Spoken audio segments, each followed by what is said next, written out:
sont montés en première division. Alors la compétition des équipes, donc avec Sanson, avec Murat qui jouera arrière, José Cobos qui avait été un instant en délicatesse avec une cheville jouera. Bien, Pascal Rousseau est donc dans les buts. Le 10 avait été blessé mais il sera quand même présent avec Michel Serin comme stopper. Arnold Lesterver, c'est le capitaine de cette équipe. Système, donc voilà, c'est parti. 4-3-3. 4-3-3 pour Rennes et puis et il s'appuie Strasbourg. 4-3-3 aussi. Ouais, avec donc les Strasbourgeois en bleu, avec Leboeuf, le stopper, avec son numéro 10. Et il faut bien dire que Strasbourg s'appuie sur une défense très solide avec Keshi qui a la balle. Donc je vous le disais, c'est l'ancien stopper dans l'air qui perd la balle, qui est reprise par Siskovic, qui arrive tout seul d'entrée haut. Quel bel arrêt de Sanson, qui avait été remarquable Sanson au cours du match aller. Merci pour le cadeau sur Murat qui lance de l'autre côté avec le Cobos qui va pouvoir centrer. Dans dégagement de la tête de la porte de Ripoll et un ballon qui est toujours pour Perron maintenant. Perron qui recentre, intervention de Stever pour Perron toujours. Oh, il souffre à ce moment les Rennais. Et but. Est-ce que tout le monde a regardé le juge de touche qui ne dit pas que Cobos était hors jeu et premier but pour Strasbourg. À la 5e minute de jeu, donc premier but de Cobos dans un stade de la Méno. Tout le monde s'est arrêté car du côté de Rennes on a cru hors jeu, on le revoit. Non, pas au départ du ballon, je crois que les images parlent tout à fait nettement, puisque au départ du ballon, il n'était pas hors jeu. Et c'est vrai que voilà, donc on peut dire maintenant le match totalement qui change évidemment de physionomie, puisque les Rennais n'ont plus d'autre solution, s'ils veulent conserver leur place, d'égaliser. Regardez, on revoit ce centre de Keller suite à une bonne pression. Il vient de derrière. Il vient de derrière. Et bon.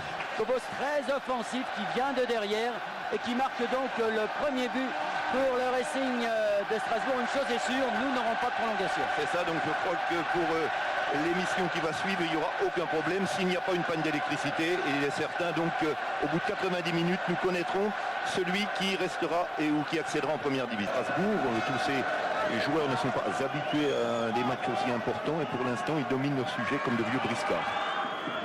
Estever. De l'autre côté pour Rico pour Chala. Chala, faute de Perron. Plus rapidement. Et ballon qui revient sur Estever. Estever qui change tout pour le Dizer. Là, on essaye d'écarter le jeu du côté du Stade Rennais. Avec Huard qui finalement tire de l'Edizer, égalisation. Superbe tir de l'Edizer là qui a surpris tout le monde, y compris Sanson. On va revoir Georges Geoffrey ce but de l'Edizer, cette frappe de balle, regardez bien. Il est au moins à 25 mètres, il prend sa chance, un véritable boulet de canon, pleine lucarne. Et égalisation donc. Après 10 minutes de jeu, eh ben dites-moi, quel match? Oui, tout à fait, d'autant plus qu'on peut dire que la défense strasbourgeoise est restée un peu empruntée, pensant qu'il allait donner le ballon à son adversaire qui était excentré sur la gauche. Et en fait, il y a eu ce but et ce tir tout à fait remarquable. Le public et à la fois l'équipe de Strasbourg pour l'instant. Et pour l'instant, on ne peut pas dire qu'il y a une folle ambiance sur ce stade, même s'il y a quelques applaudissements, ce qui est normal. Mais là, on n'a plus... là-haut, là, d'avant-match n'a pas été renouvelé. Perron. Passe à Ripoll. Avec Keshi. Oh non. Oh oui, je dis ça au nom. Oui. Ce tir extraordinaire de Keshi. Je le voyais loin, il était au moins à 30 mètres. Il a surpris complètement Rousseau pour le deuxième but de Strasbourg. Ah, c'est incroyable, décidément. Ouais. Ah, c'est fou ça. Quand j'ai vu Keshi prendre son élan à 30 mètres, j'ai dit oh non. Et finalement, ce but est allé se loger. Regardez, on n'a pas l'impression d'une grande puissance. En plus, c'est une balle qui tombe. On a surtout l'impression d'une grande technique. Et puis, Pascal Rousseau était déjà parti, c'était trop tard. Et c'est vrai que là, voilà un but tout à fait inattendu dans la mesure. Et les Rennais qui maintenant ne jouent plus du tout le temps, puisque les voilà qui se précipitent en attaque. Avec Ostever qui lui, vous voyez, n'hésite plus à franchir la ligne médiane, mais qui vient de se faire subtiliser le ballon. Avec cette contre-attaque rondement menée, le pressing de ces trois Alsaciens a failli être payant. Pouliken derrière pour Keller. Pour Leboeuf, pardon. Leboeuf a une balle pour Keller justement. Keller qui va marquer.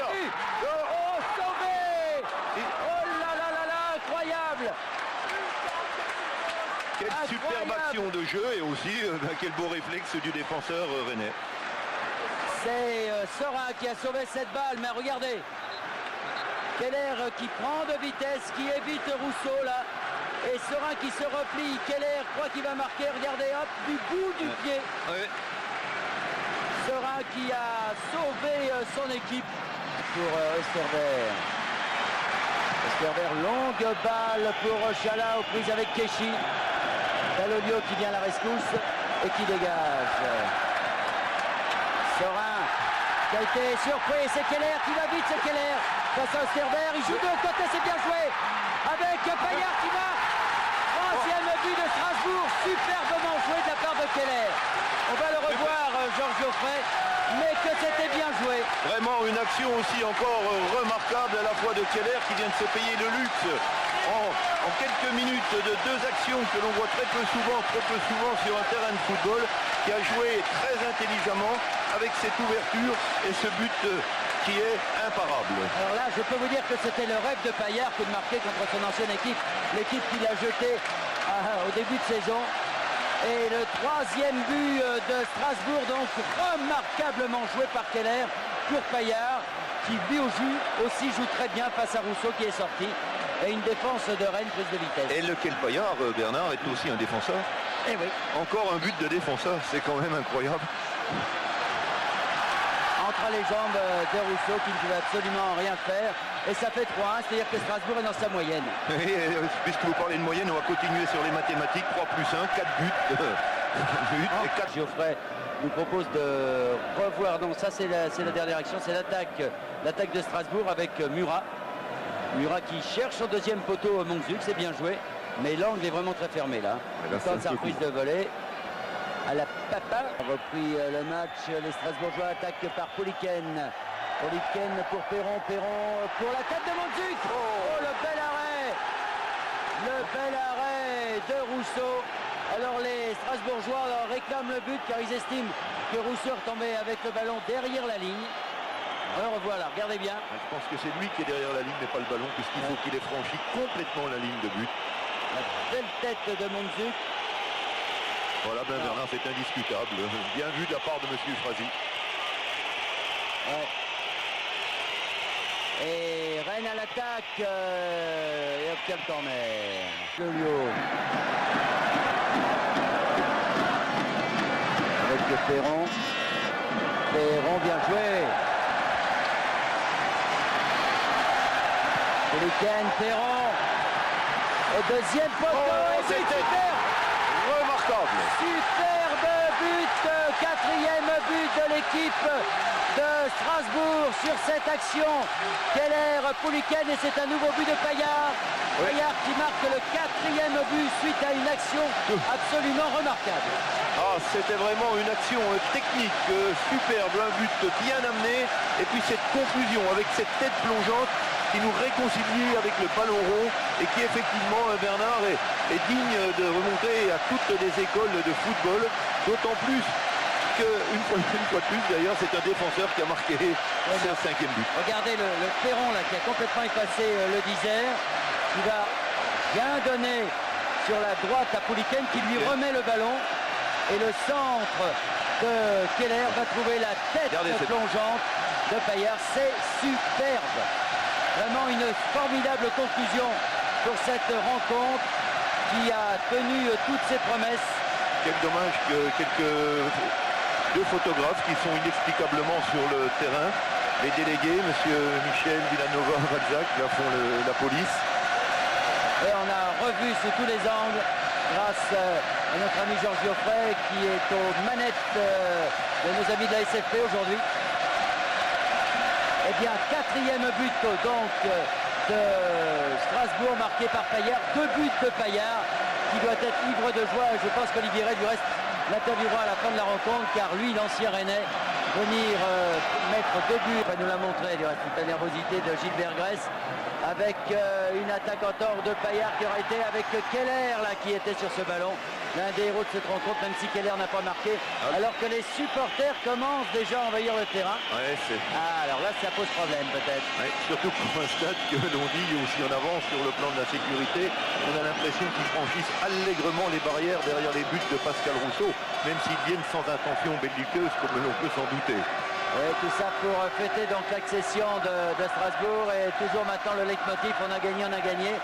Et c'est fini. Monsieur Harel récupère le ballon. Gilbert, un mot. Olivier à la poursuite. Gilbert, juste un mot. Ça vous fait quoi? Écoutez, d'abord je peux dire que je suis heureux pour ceux qui nous sont chers, parce que c'est pas très agréable toujours de vivre avec moi. Et puis je suis très content pour le public. Et puis je n'oublie pas quand même que j'ai passé des moments très difficiles ici durant cette année à Strasbourg. Voilà. C'est le plus beau jour de votre vie? Écoutez, ça je réponds. D'accord, merci. Très ému, très ému Gilbert, alors que c'est la fête. La fête, très ému, oui, sur la pelouse de l'Améno. Strasbourg en fête, je crois qu'il va y avoir beaucoup de bruit dans la ville, car tout le monde attendait ça depuis longtemps. Alors si vous le voulez, en conclusion de cette rencontre, nous allons